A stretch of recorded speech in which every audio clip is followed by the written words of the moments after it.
My name is Justin Simangan, and I'm a mechanical engineer for NavAir. And NavAir is part of the Department of Defense. As a mechanical engineer over there, I work a lot with large-scale drones, as well as doing rapid prototyping. Rapid prototyping is just another way of saying I design a part in the computer using 3D modeling software, and then after that, I produce a low-cost 3D print version of that design. And what we use that 3D print design for is we have a low-cost thing that we'll be able to play around with and modify until we get our final design, and then we'll go out and actually make the actual part made out of, I don't know, metal or whatever. So, okay. Wow, yeah. Interesting. Is the prototype like a small scale version? Or it can be small scale, like as small as your fingernail, all the way up to as big as an airplane wing. Oh, wow. So yeah. Very interesting. And what is it like to go to work every day? It's nice. Honestly, I'm right over here at Point Magoo, so it's right on the beach. So it's like driving to the beach every single day. But it's nice too. What I really like about driving over there is that there's an airstrip, so you get to see like airplanes and stuff like that. So it almost doesn't feel like a work per se. It almost feels like you're driving to an air show. Yeah. And then you go to your department, you're like, oh, okay, here's my office. Yeah. So. It's always exciting. You have something to see. It's just kind of like a regular office job. Like you actually see activity going on. Yeah, for sure. There's a lot of activity. So. Definitely. Yeah. And what is the best part about your profession? Oh gosh, there's a lot of things that I really enjoy that I would consider the best part. But I think for me, it would be that I get to see, and I get the opportunity to see the full life cycle of what I design. So, for example, if I design,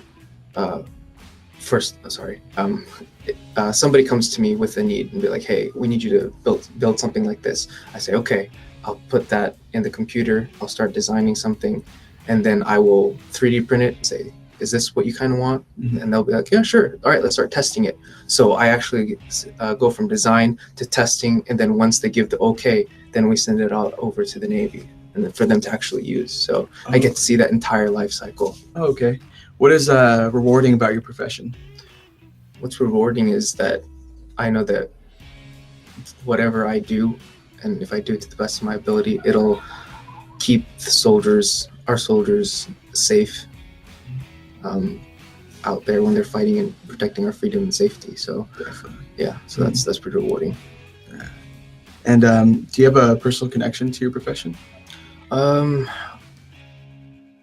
a couple of ways. So my dad was in the Air Force, and he always took us to air shows and stuff like that. And so growing up as a kid, going up to those air shows and seeing the military and seeing all the cool airplanes that they had and all the rockets and stuff, it kind of drew me to that at an early age. And then to be able to have that opportunity later on in life to work and actually design those type of stuff is pretty cool.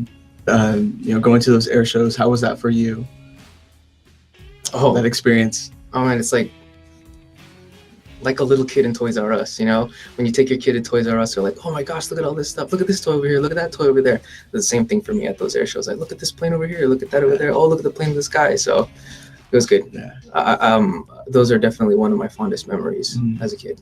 Yeah. And then you get to go to one every day. Yeah, absolutely. Definitely.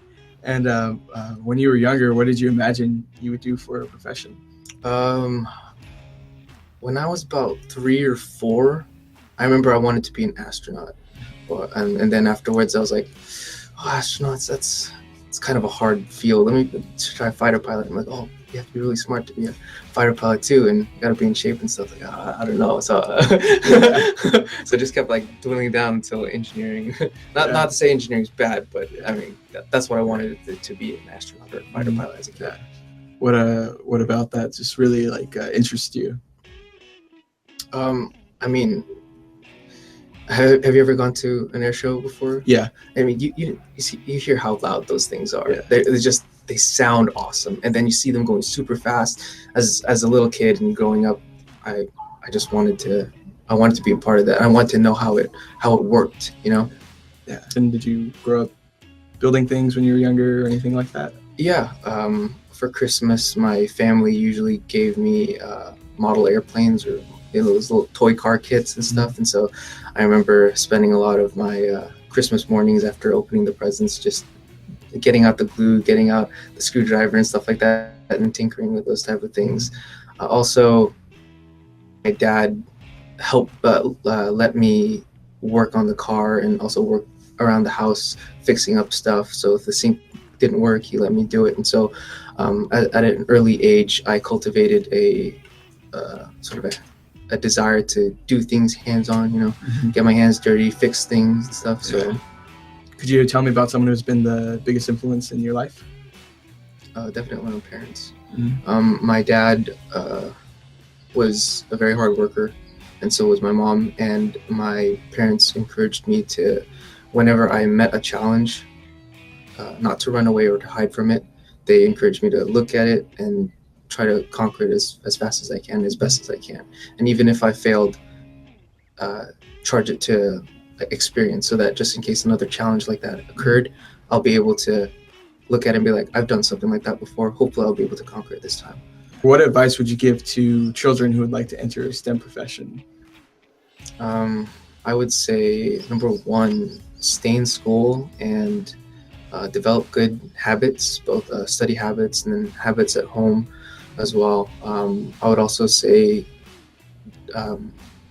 if you find a career that you like, even at an early age, start pursuing it as soon as possible. Don't wait. And then third, I would say, mentors. Find someone who is in that field that you're pursuing and ask them as much questions as you can, and then maybe even get a chance to shadow them at their job, because the more and more you know about what you're thinking of doing, the more of a better chance you'll get to making a good decision whether or not that field is good for you. But it's a great field. So I know you spoke about you had a little bit of challenges during the upper level math. You don't grow unless you're challenged, and with these challenges, it'll help you I guess ingrain the lessons that you're going to learn either in math or in science a lot better. When you struggle in a subject, it doesn't mean that you're bad at it. It means that you're going to have to work hard to understand that thing. But once you work hard and understand it, then you've overcome that challenge, and it just kind of pushes you forward and forward. And what advice or information would you give yourself when you were younger? Get involved a lot more with school activities and stuff like that. What's nice about like the STEM programs that we have, I was first introduced to STEM when I was taking community college classes at Ventura College, and I saw how they offered tutoring and stuff like that to help students who were either having a hard time or just wanted to understand more about math and science. And I was already a junior or senior in high school, and I kind of wished that I knew about stuff like that when I was a kid, so that I can have more opportunities and to dive into those type of fields. So I would have told myself to look for more of those engineering and science clubs and get involved with those. What's the importance you see to for STEM to pass on or even help out the younger generation? Well, you're basically passing down a treasure trove of knowledge, and the more that you hand down to the next generation, the further they will go. So they won't have to redo what you discovered. Once you pass it down to them and say, here, this is how much progress I made in my time. Now it's your turn to take what I've done and take it further. I mean, that's how we went from old Nintendo 64s to what we have now, PS4s or Nintendo Wii's and stuff, right? I mean, if we didn't pass down what we learned to the next generation, we'd be stuck, I don't know, playing Nintendo 64s. Playing Pong or something. Sticking there. You could have a superhero power. What would it be and why? Ooh. I don't know. I would say having a super brain like Tony Stark to build an Iron Man suit. I'd say that's the superpower that I would want to have.